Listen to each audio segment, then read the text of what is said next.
माननीय राज्यपाल महोदय, शपथविधी समारंभ सुरू करण्याची परवानगी असावी. माननीय राज्यपाल महोदय, उपमुख्यमंत्री पदाची तसेच गुप्ततेची शपथ घेण्यासाठी पदनिर्देशित उपमुख्यमंत्री महोदया उपस्थित आहेत.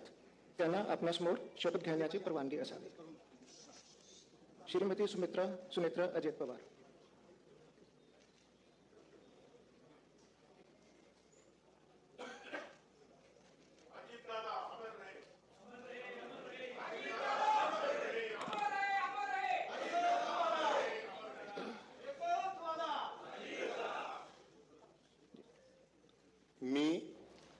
मी सुनेत्रा अजित पवार गांभीर्यपूर्वक प्रतिज्ञा करते की कायद्याद्वारे स्थापित झाले आहे अशा भारताच्या संविधानाबद्दल मी खरी श्रद्धा व निष्ठा बाळगीन.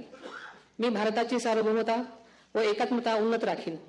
मी महाराष्ट्र राज्याची उपमुख्यमंत्री म्हणून माझी कामे निष्ठापूर्वक व ससद विवेक बुद्धीने पार पाडेन आणि संविधान व कायदा यानुसार सर्व तऱ्हेच्या लोकांना मी गांभीर्यपणे व निपक्षपातीपणे तसेच कोणाच्याही विषयी ममत्वभाव किंवा आकस न बाळगता न्याय वागणूक देईन. मी सुनेत्रा अजित पवार गांभीर्यपूर्वक प्रतिज्ञा करते की महाराष्ट्र राज्याची उपमुख्यमंत्री म्हणून माझ्या विचारार्थ आणली जाईल किंवा मला ज्ञात होईल अशी कोणतीही बाब अशी उपमुख्यमंत्री म्हणून माझी कामे यथायोग्य पार पाडण्यासाठी आवश्यक असेल ते खेरीज करून एरवी मी कोणत्याही व्यक्तीला किंवा व्यक्तींना प्रत्यक्षपणे वा अप्रत्यक्षपणे कळवणार नाही किंवा त्यांच्याकडे उघड करणार नाही.